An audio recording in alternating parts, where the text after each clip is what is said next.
Hello, my creep. Welcome, new peeps. I'm so glad you're all here. Welcome to the super fast Tortoise show. Welcome to the mono white cards of my MTG cube show. For the next couple of months, I am going to go through my cube list. Yes, I'm going to go through my cube list with you guys. As we go through this cube list, I'm going to talk about the cards in my cube. We'll talk about decisions I have made in designing my cube, so on and so forth. This is a journey into cube design. So if you have any comments, questions, or thoughts as you watch the series, feel free to put them in the comment section below. And I will get back to you as soon as possible with your inquiries. So don't forget to like this video if you learned something new today. Be sure to subscribe if you're not a subscriber so you get notified when my videos upload. Before we start this list, let's talk about the direction I went with when designing the mono white cards portion of the cube. When I started building my cube, I needed to set boundaries for the colors in my cube. I needed to give colors a reason to exist in the cube and have a purpose for being there. I personally did not want just good stuff randomness in my cube. I wanted themes, and I wanted to force my design process into a direction. So when I worked on my multicolored cards later on, I'd have points of reference to look at. So I landed on Enchantments Matters theme. For the white section, enchantments just seemed to fit perfectly. Oh, there's two reasons I did this. One, I love the Voltron style strategies, even though they're not always the best. And two, I love my enchantments, so it made sense. But also, this and other colors forced me to work with the non-creature prowess abilities. But also, another reason why I went with enchantments is I knew with my previous knowledge that other colors had really good support or really good enchantments. For example, in black you have Reoccurring Nightmare, which is OP. In blue, you have a ton of little enchantments that just basically give a creature flying and a buff. And to put it simply, different colors had really good enchantments that white could use as a Enchantment Matters theme. This worked beautifully. So let's start right now. What is that, an apostrophe? I think you mean an epiphany. We are going to start this list with the enchantment auras. The reason why we're going to start with the enchantment auras is because, one, it's the easiest list to go through. Two, they're kind of like signpost cards, most of the cards, but they're not. And I do have a section for signpost cards. So we're going to start with Ethereal Armor and All That Glitters. Both of these cards are signpost cards in their own right, but they set a tenor for the strategies they want to be in. We also include Angelic Gift for some draw and evasion stapled onto it, because improving creatures on the battlefield is never a bad idea, especially for 2 or less mana. We have Spirit Mantle and Unquestioned Authority, which works aggressively and passively for flexible auras that make a great blocker or an unblockable creature where needed. We include On Sarah's Wings for that spicy flying vigilance and lifelink, because the bonus is worth the risk, and I just like the keyword soup that it puts on a creature. We also have Sage's Reverie to add to the auras theme, plus the signpost-like card. Also, that draw cantrip is just sauce, works really well. Weak by itself, but no matter what, you are drawing at least one card. Then we have Angelic Destiny, giving a creature +4/+4 flying and first strike. This is a great effect for only 4 mana. The angel part is nothing of no concern. I mean, there's a Mardu Angel deck that can be made from it, but that's unlikely. And the fact this card can return to your hand when the creature dies, it gives this card some teeth. We also have Spectral Ward. This super sexy card caps a Voltron creature, but keeps the auras on it while making a perfect attacker or blocker. This card is underrated in my cube. Then I show you Mantle the Agents. Keep an eye out on those Commander precons as they come out, because they always have some hidden gems installed in the deck lists. This card is no exception. In fact, When I saw this card in the Auras deck list, it helped me improve my cube and strengthen the Voltron theme. And believe it or not, my Voltron theme in Boros got a lot more teeth because of this. Gosh, I'm just going on about this card. What does the card do? When Mantle of the Ancients enters the battlefield, it returns all auras and equipment cards from the graveyard to the battlefield attached to whatever creature this aura is on. This card gives a creature +1/+1 bonus for each aura and artifact equipment to said creature. This card is just simply insane. And not as powerful or as cool as Mantle of the Ancients. The last card on the auras list we have is Celestial Archon. This card is a creature card with Bestow, not really an aura card, but I put it here because it fits the strategy and works both ways, and I personally try to bestow it all the time. And with that, we actually go to the signpost cards. I just transfer my collective knowledge and experience via tactile psychokinetic bridge. When designing a cube, you need signpost cards. Signpost cards give the drafter information about what they can expect in the colors of a single card. For example, if the drafter sees a card like Enlightened Tutor, our first card on the list, they will know that they will see cards that interact with enchantments and artifact equipments, or will just have artifacts and enchantments to work with. And when they see a card like Sigarda's Aid, our second card on the list, they will know that in this color they will see more cards that work with enchantments and equipment. Also, when a drafter sees a card like Esper Sentinel, with its quirky draw effect, that they want to buff it up with auras or something. In short, if you don't know what a signpost card is, a signpost card is a card that has to fit in a certain deck or strategy. A signpost card gives direction.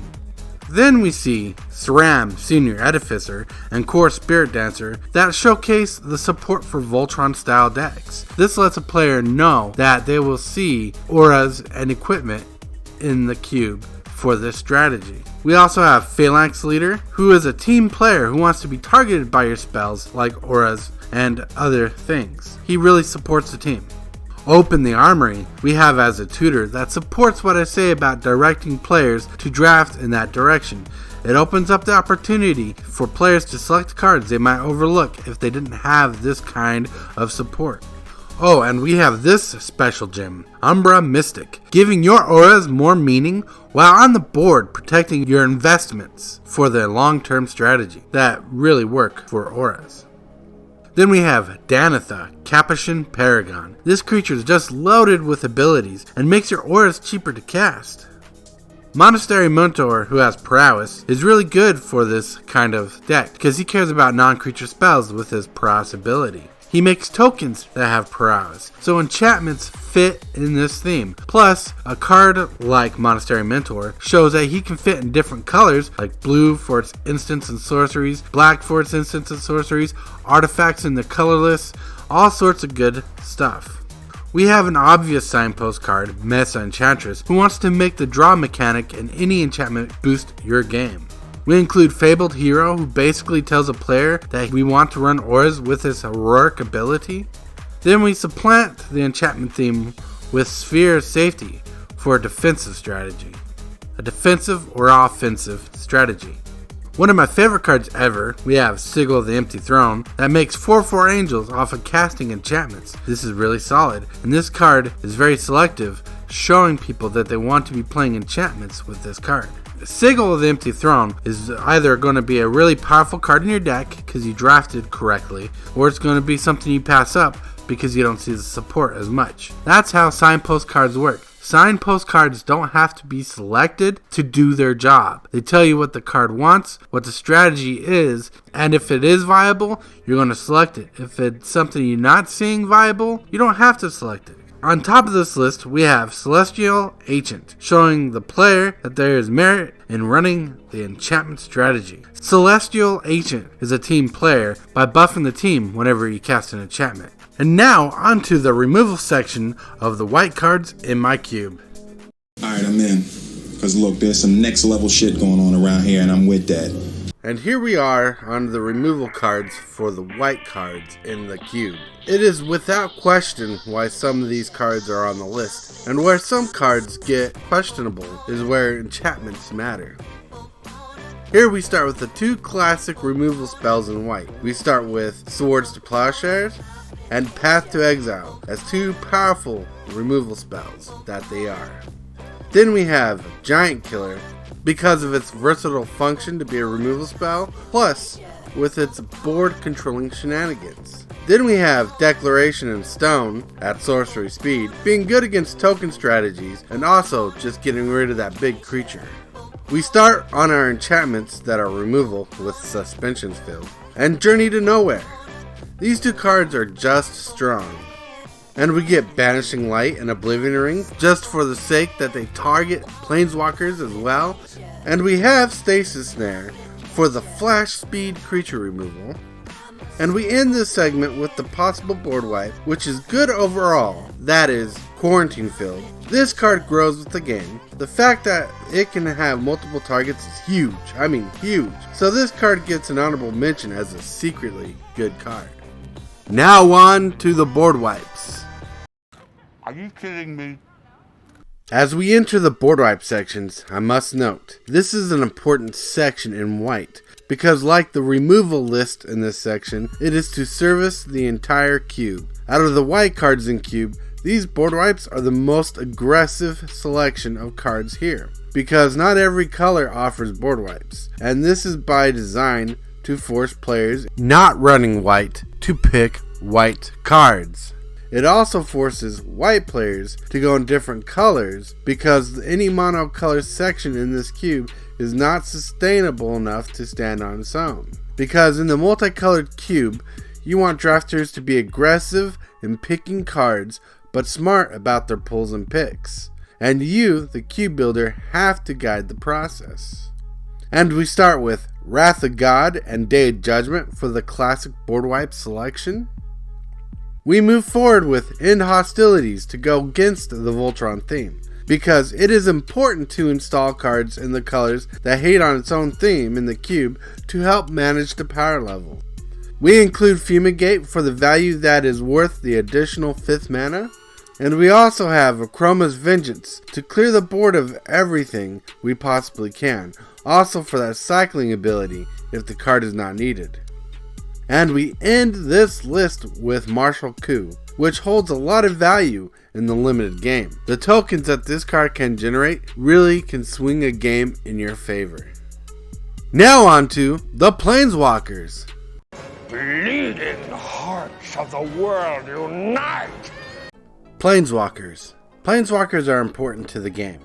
They're important to the game we love, and they're important in the limited environment as in any other format. They also seem to fit into different themes with ease. Whatever the excuse we need to put in a planeswalker into our cube, these planeswalkers on this list are valuable for crossing over into different colors, themes, and synergies. I had to choose a very thematic support structure for these planeswalkers to fit into the white colors of the cube. We start with Ajani, Color of the Pride, for his Voltron theme. We also have Elspeth, Knight Errant, to supplant the Voltron theme while offering a token strategy as well. Same with Elspeth, Sun's Nemesis, for her versatility with manipulating combat, and the recursion ability with the escape brings some serious spice and power. This next planeswalker was a hard choice to include, but we also have Gideon, Ally of Zendikar, as a non-creature spell that makes a fair creature himself, as well as a token generator. We include Gideon Jura, who is on the other hand a great planeswalker who makes a fog-like effect by forcing an opponent to attack only him with all their creatures. Also compact with some removal and can be a great creature. Now, onto one of my favorite planeswalkers in white. We have Elspeth, Sun's Champion, who brings a whole lot of power. She's the whole shebang. She creates tokens that spread. She has a board wipe installed on her second ability, and her emblem is just sauce. I mean, it's really crazy. If you can pull off her emblem, it makes your creatures more fierce and harder to deal with. Which brings us to our next segment, non-aura enchantments. Well, I guess that's worth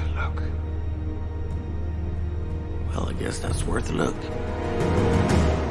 Other than the nonaur enchantments you've seen in the removal section, here we have nonaur enchantments that offer different, interesting interactions for the gameplay and alternate win conditions. For example, we start this list with Luminarch Ascension. If you can pull off the requirement, this enchantment can overturn the game quickly by filling the board up with 4/4 Flying Angels. We include Brave the Sands, a card that gives our attackers more teeth in combat, so we don't have to worry about holding back blockers. For some spice against other aggro strategies, we have Blind Obedience to help stall fast aggro decks. Also, we have Rest in Peace to clear graveyard and reanimator strategies. We include Ghostly Prison for the more controlled decks. We have Felidar Retreat for an amazing token and go wide landfall interaction strategy. This card is nuts. We offer Cathar's Crusade as an amazing card because it works with any creature entering the battlefield, token or not. It buffs the team with every ETB creature. And at the end of this list, we have True Conviction to make our creatures more fierce with the Double Strike and Lifelink. This card is really good in the limited environment. And with this, we fast forward to the final section of our white cards for the cube. We enter the support cards. Don't ever be ashamed of who you are. I'm not ashamed of who I am. In the support section, you will see cards that don't fit the enchantments theme, but are just good in any deck that wants to run a little white. We start with both Giver of Runes and Mother of Runes. These two cards are so versatile for protecting our creatures and making our creatures unblockable basically. Heavy in the mental math department sometimes, these two cards make amazing additions to the cube. We also have Thalia Heretic Cathar for the control decks and keeping up on the board state. We have Sublime Archangel for the Voltron theme and works as an alternative win condition as well. We include both Baneslayer Angel and Laya Dawnbringer as two great creatures with flying, first strike, and lifelink. And we finish this list with Sun Titan. You know Sun Titan's good as himself, fits in multiple and various strategies, and makes an amazing 6-drop and has Vigilance. And that brings us to the end of the mono white cards in my cube. And in this, I hope you found some new insight and some knowledge and some growth for yourself. And feel free to give me any advice and share your opinions in the comments section below. In my next episode, we'll be going over the mono blue cards in my cube. And that in a tortoiseshell is today's super.